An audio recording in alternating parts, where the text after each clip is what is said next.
And right here is where we're going to put it, guys, right in my backyard. So we had to measure based on some easements, and I've already submitted everything to the Architectural Review Committee, so it is signed off on. So we'll start here laying out exactly where we want the floor to go. Let's go ahead and get started.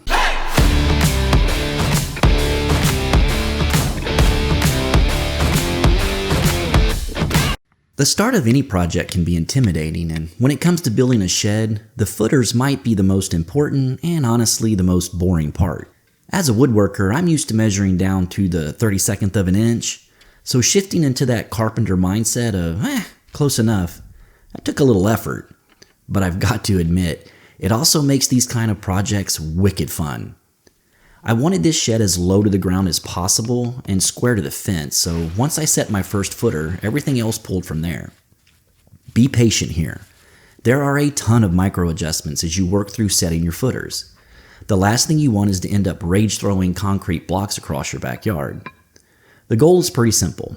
Dig out your footer locations about an inch deeper than you think you'll need.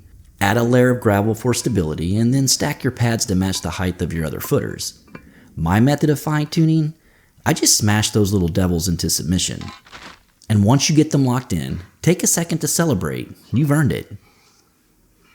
The shed measures 96 inches deep by 95 inches wide. This meant that I had to cut my 2x6 joist down to 92 inches. And I built the whole thing on skids because apparently I thought I might move this shed one day, which I absolutely will not, ever. I attached a 2x6 side rail to each 4x4 skid with screws, and before anyone freaks out in the comments, no, that's not the only thing holding them. Just keep watching. And since it's 96 inches deep, I can set the joist at 16 inches on center, ending up with 7 joists evenly spaced. Nice, I know, right? Math, such an amazing invention.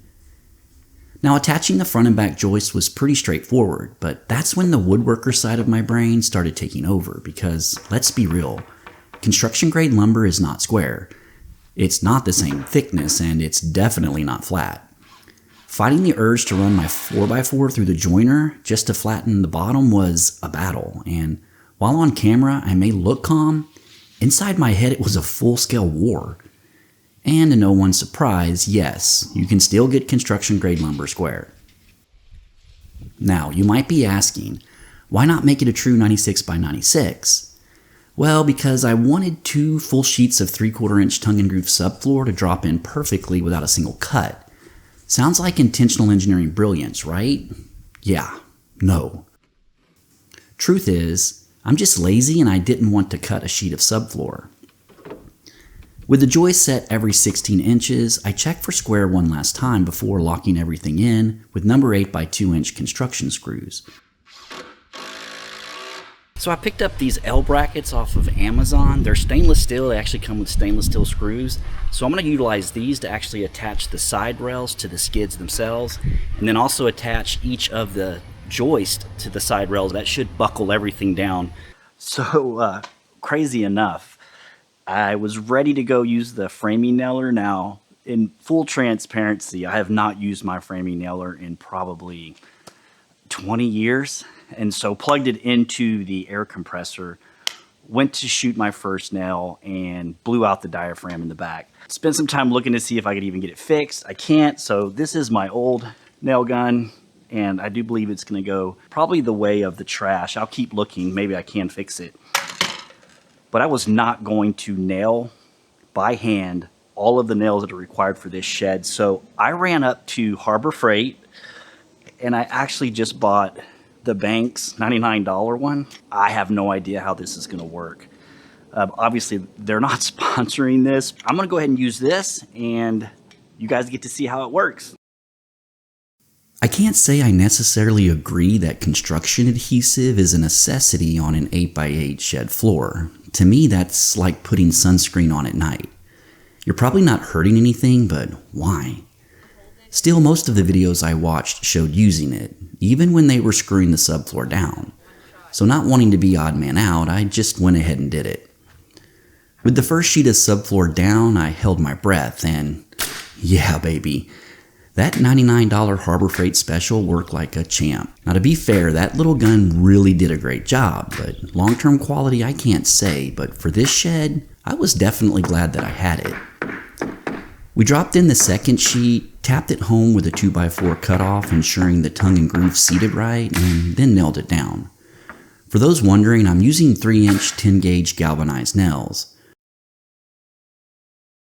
Back at the miter saw, I decided to go ahead and cut all the 2x4s for the shed framing at once. And yes, it's hot. I live in southeast Texas, and even in October it's 97 degrees outside, so the hat? Yeah, it's not a fashion statement, it's survival. Now in woodworking, pre-cutting all your boards to final length is basically the mother of all bad decisions, but for this project I figured, mash the gas pedal and don't look back. The cool thing about this shed design is that all the angles are 18 degrees. I thought that would make life easier instead of juggling a dozen random cuts, so if there's an angle needed, it's 18 degrees. You're welcome. With the shed floor built in square, it makes the perfect platform to assemble all the wall panels. The process is straightforward. Lay out your 2x4s, grab your nail gun, and go to town. At least until you run out of nails. Out of nails. And with that, the back panel is officially complete. The sidewall panels are straightforward, and they're identical to each other. However, I went with a double top plate design instead of a single. During assembly, I found it easier to nail down the first top plate with the nail gun, and then come back and screw the second top plate to the first. Why screws instead of nails? Honestly, I can't tell you. I just did it. It felt like it would be stronger, and since it felt stronger, well, you know what that means. It's obviously stronger. Onto the front wall panel, which to no one's surprise is pretty much the same process. Lay it out and nail it all together. For the door header, I decided to sandwich a piece of OSB between two 2x4s. Why? Again, I don't know, but that's what all the professional shed builders do on YouTube. And yes, that's a pipe clamp. Come on, it wouldn't be a true woodworking video without a pipe clamp, right? Looking back, I probably should have used a single bottom plate and then cut it out during the door installation. But did I? Nope. So pipe clamp to the rescue. To skin the wall panels, I went with LP Smart Siding. Cost was the main reason I didn't choose Hardy board. I went back and forth a few times trying to justify it, but in the end, the almighty dollar won out. Time will tell if that was a smart financial move or just one of those seemed like a good idea at the time moments. There's not much to installation. You lay out your siding, square it to the wall panels, and tack it down temporarily while you mark your cut lines. Nothing fancy, but also nothing easy when you're wrangling giant 4x8 sheets that handle like they just got buttered.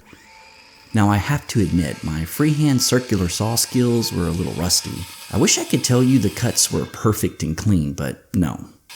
Most of them look like I was cutting during an earthquake, and it's a good thing I'm the only one that has to live with such shame.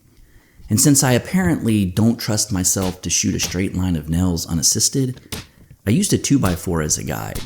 You can also snap a chalk line here, which is what I've seen a lot of people do, but since I don't have one, I figured a 2x4 would work just as well, and to absolutely no one's surprise, it did. Alright, time to go vertical. I left about 1.25 inches of overhang at the bottom of each wall panel to cover the exposed subfloor edge. So when standing them up, for the love of all things, be careful not to crush the bottom of your siding. Don't ask me how I learned that lesson. Seriously, don't ask. Not even one comment, okay? To align the back wall, I used a 2x4 cutoff as a spacer so it would line up cleanly with the side walls once installed. Then I shot 4 nails, followed by 4 screws between each stud. Why both? I don't know. But hey, when that first wall finally stood up straight, I'll admit it, I celebrated a little. Okay, maybe a lot. The side walls aren't drastically different from the back wall. If anything, they're probably the most uncomplicated part of the build. Lay out the panels, square them up, set the 1.25 inch overhang, cut to length, and nail it down. Sure, you've got to do it twice, but hey, it wouldn't be much of a shed with only 3 walls now, would it? Once the wall is up and slid into position, don't permanently attach it just yet. We'll need to check that everything is square and level before locking it all together.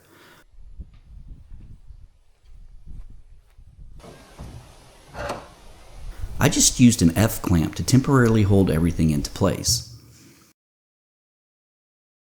So going into the front wall, I already had a plan for how I wanted to tackle the siding. Just put 2 sheets down and then cut the door out with a circular saw. But then I had a crazy idea. Right there. Yep, there it is. So I've got the sides and the back up, and I'm about to start on the front. And the idea initially was just to put 2 pieces of the LP Smart side together and then cut the door out. And then I started trying to think about how I was going to do that. Yeah, I can mark it and do it with a circular saw. And then as I was thinking, I came up with a different idea, but I don't know if it's going to work. And I could ruin one whole sheet of LP Smart side, or it'll work and I don't have to cut anything out for the door opening. It'll actually fit the size, and then what's left over, fit the door perfectly. But I don't know if it's going to work. We'll see. This will be real time, man. I have no idea. Let's go give it a try and see if this thing will work. Mid-project changes are always fun. Your chance to go rogue and live on the wild side. They say necessity is the mother of invention, but I'm starting to think laziness might be that fun drunk uncle. Either way, it usually leads to some pretty interesting outcomes. Earlier I mentioned I probably should have used a single bottom plate and cut it when installing the door. Well, lesson learned. So to square the panel, I broke out the pipe clamp again, screwed in a couple of cutoffs as tabs, added a 2x4 as a spacer, and then squared everything up. Honestly, I was a little surprised at just how well it worked. So what I'm hoping is cutting this piece off. This is exactly 48. Squared it at the bottom. So I should be able to come right to the edge here with the Smart siding. That should end that lip. And then over there should catch the other lip at 4 feet and then take it the rest of the way. And then I should be able to take my other sheet, cut it in half, and then split the difference. So I'm really hoping this works. I think it is. So I'm going to go ahead and square this off. Let's push this to the end. I want to see if this dog will hunt. From a purely mathematical and material coverage standpoint, this method worked out perfectly. But from a cuts and labor perspective, yeah, not so much. It did, however, leave me with a full-width sheet to skin the door instead of piecing together 2 halves. So there's that. Long story short, there are always multiple ways to tackle a project, and most of the time, circumstances will dictate which one you choose. Is one method better than the other? Who knows, and honestly, who cares? Now, if you're one of those commenters who just can't help themselves, itching to prove they're the smartest person in the thread, don't. Constructive criticism is great, in fact, it's welcome. But tearing others down just to feel taller, yeah, not the vibe here. And speaking of taller, when installing the front panel, I literally came up short. To make matters worse, my camera battery had died and I missed filming me and my wife actually installing it. Hey, I'm still new at this. Frequent battery checks are now officially part of my standard operating procedure. I still consider myself pretty average at this stuff and was completely surprised that the walls and corners actually came out square and level, no shimming required. And for all my ASMR folks out there, sit back, relax, and enjoy the sweet sound of everything finally coming together.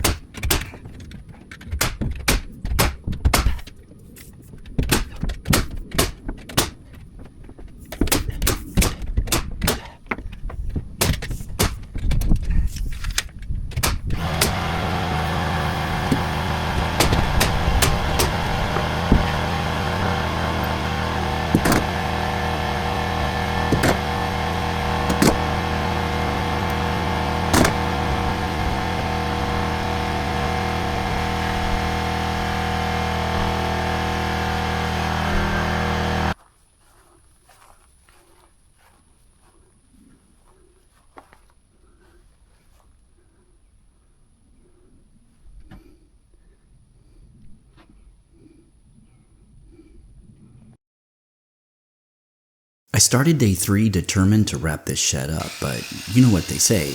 If you want to make God laugh, tell him your plans. First up, rafters.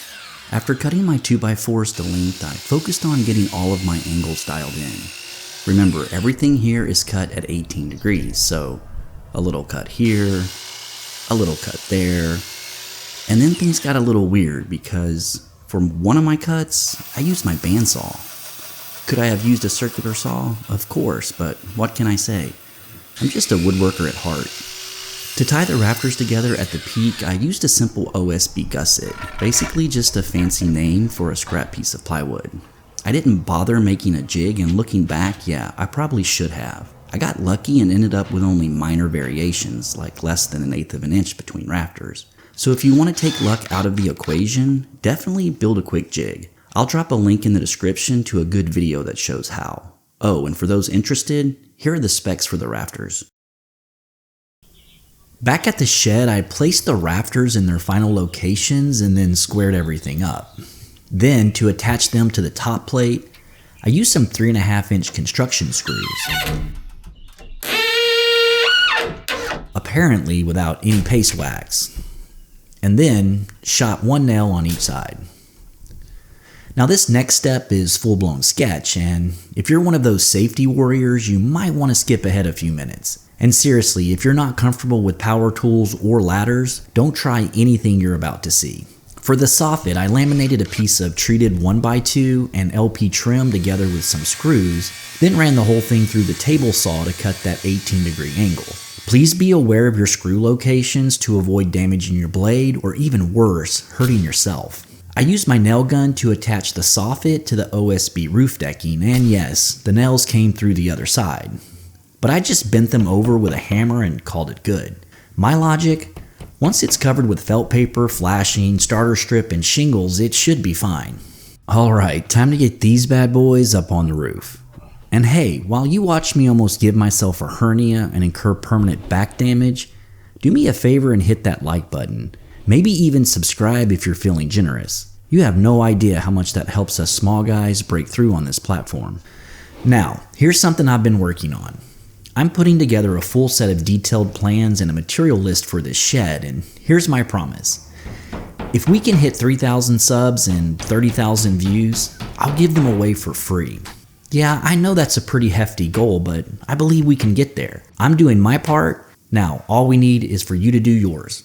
Since a full sheet of OSB doesn't cover the roof, I needed a few 3.5-inch strips to finish it off. But instead of cutting one long strip from the 8-foot side and wasting the rest of the sheet, I cut 2 shorter strips from the 4-foot side. That saved me enough material to still have a full width piece for the door panel. Well, we got the roof done, so now I'm gonna put on the felt paper. Thought I'd just take a moment to celebrate that we topped this bad boy off. So, wow, man, this is pretty cool. I can't believe how square actually it is. I did not think I was going to be able to pull that off at all, and so surprising to actually see it square and it all come together. So we're about to start on the felt, and then we're going to move to putting the drip edge on, the trim, and then we'll start laying the shingles. So just thought I'd take a minute to just celebrate the top off of the shed, man. Next up, the roofing felt. I cut each piece to rough length on the ground, then used plastic cap nails to install it. Now when spacing your nails, stay about 3 inches back from the roof edge. The last thing you want is a cap nail in the way when you're installing your drip edge. And then I just trimmed everything clean with a utility knife. Nice, neat, and ready for shingles. Well, almost ready. Since the drip edge actually sits over the trim, we had to go ahead and tackle that first, and if you're gonna install the roofline trim, might as well do all the trim while you're at it. For the sides, I used 3.5-inch LP Smart trim, and for the roofline, I went with 1.5 inch. And here's one for you. To cut the roofline trim to size, I actually used my Japanese pull saw. That's right, ain't no shame in this game.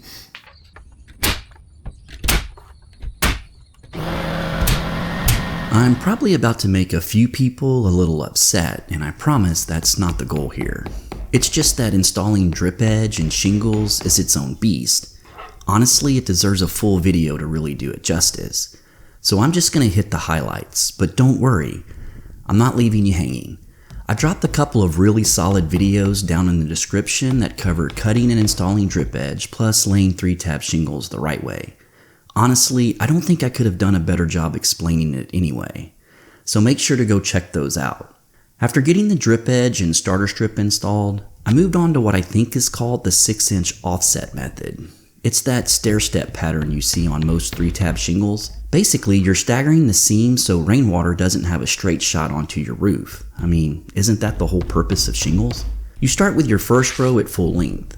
For the second row, cut 6 inches off the left end. Third row, 12, fourth, 18, and so on until you've offset 6 rows. After that, the pattern just repeats. Repetitive? Yes. Necessary? Absolutely. Next up, ridge cap shingles. Now, you can buy these pre-cut, but I made mine the old-fashioned way. I just sliced up some of the 3 tabs. Works just as good, cost a lot less, and makes me feel slightly more resourceful than I probably really am. My one big regret on this whole roofing process, not buying a roofing nailer. I just couldn't spend money on a tool I might never use again. So yeah, I went old school, hammer and nails, and let me tell you, it took forever. What probably would have taken an hour with a nailer took me 3. 3 hours of pure, arm-numbing, what was I thinking regret. I went full-blown woodworker on the door. To shave off that last 1/4 inch of siding and get it flush with the door jamb, I broke out the Japanese pool saw. Yeah, again. And then wait for it, pocket holes for the door frame.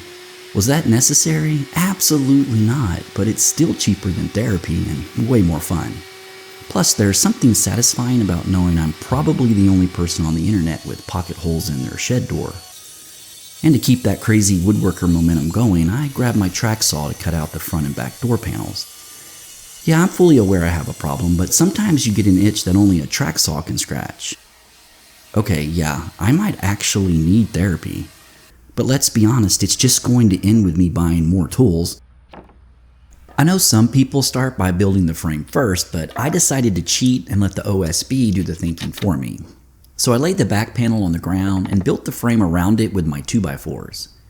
I started with the top and bottom pieces, secured them with 2.5-inch construction screws spaced about 8 inches apart. Then I flipped the whole thing over.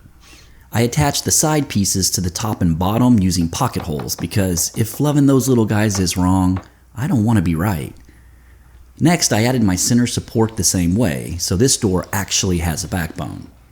Once everything was tied together, I flipped it back over and fastened the OSB panel to the frame with those same construction screws. And since I'm apparently training to flip pancakes at the Waffle House, I flipped it over one more time and attached my LP Smart siding to the front. Now, being one that hasn't learned to leave well enough alone, I went ahead and trimmed this door out with some 3.5-inch LP Smart trim, but make sure to leave that 1.25-inch overhang at the bottom. To set the door gap, I stacked 2 pieces of 1/8-inch scrap pegboard at the bottom to give me a 1/4-inch clearance. Now this should keep the door from dragging. And did I mention this door was heavy? Like borderline ridiculous heavy? My goodness, it took half the family just to lift it into place. If a tornado ever hits this shed, the only thing left standing will be this insanely heavy door. And thank God it fit on the first try. I was terrified I'd have to pull it back out, trim it, and do the whole thing over again. But it slid in perfectly, and I only had to tack a small piece of scrap to hold it into place while I attached the hardware. The hardware kit I used was one of those everything you need packs from Amazon. Hinges were straightforward, no surprises there. Then came the latch, and that's when I made a rookie mistake. After drilling the through hole for the latch rod, I realized the handle side had a shoulder that needed to be recessed. And if you've ever tried to run a Forstner bit after drilling a through hole, you know. It's like trying to ice skate on gravel. Nearly impossible. So I made a quick template out of that same scrap pegboard to act as a guide. This trick has saved my tail more than once, and it worked perfectly here too. After that, the rest of the installation goes pretty smoothly. Except for that horrible camera angle. Yeah, sorry. That one's totally on me, guys. Finally, the moment of truth. I went to open the door. Whoa! Yes, guys, it worked fine. But good to know that most of you thought it was going to fail. I mean, where's the confidence? Jeez. Now, I know you guys are all itching to see that shed finished and painted. Before we get to those, I just want to take a quick minute to go over a couple of things. Cost to build, time to build, as well as some things that are coming up here on the channel. First, cost. Total materials at the time to build, which is October of 2025, came to, and I got receipts, $1,276. $17.26. Paint was another $62.18. So all-in cost to build was $1,279.44. Now, most of the build material came from the big box store, but I did get a couple of things off of Amazon. So I'm going to leave some links in the description below. These are affiliate links, so if you're feeling generous, I would love the support. Now, there is an 8x8 shed kit on the Home Depot website. It does come with a floor, but that floor is a 2x4 floor and not a 2x6 floor. The cost on the website is showing $1,800. Now, that's all I know. So do your homework and find out what works best for you. Cost to build versus a cost to buy. Now, build time. Build time for me, it took me 4 days, working mostly solo. But to be fair, I was filming the whole thing, and I had to bring all the material from the front yard to the backyard, so that took a little bit of additional time as well. But if I had to estimate, I mean, if you hit it hard and work, let's just say like 10 hours a day, you should be able to knock this out in 3 days. That includes painting it. But I don't know, if you're an OG, you probably could knock it out in 2 days. And like I mentioned earlier, if this video hits 30,000 views and my channel hits 3,000 subs, I'm gonna give the plans away for free. That'll include detailed plans plus a material list. So like, subscribe, and keep checking back. And finally, and most importantly, just a heartfelt thank you. This has been amazing. Thank you for the support, the encouragement, the likes, the subs. I can't tell you how much that actually means. It inspires me and it does keep me going even when life gets a little crazy. All right, now that all that's out of the way, let's roll those final shots. You know, it's funny how easy it is to doubt yourself. We look around, compare our work to everyone else's, and somehow what we're doing never feels like enough. Maybe the cuts aren't perfect, and maybe the lines don't line up. Maybe we just don't feel like we belong in the same league as the people we admire. But here's the thing, that voice in your head, the one that keeps saying you're not good enough, it's lying. The truth is you're capable of so much more than you think. And the gap between where you are and where you want to be, it's not a lack of skill, or money, or even time. That gap, it's built out of self-doubt. I learned that somewhere between the frustration, the mistakes, and those quiet moments when I wanted to just give up. Because it's in those quiet moments, the ones that no one sees, that's where you find out who you really are. And maybe this shed, maybe it wasn't just a project, at least not for me. Turns out I started out wanting to just build a shed, but somewhere along the way, I rebuilt that part of me that stopped believing I could.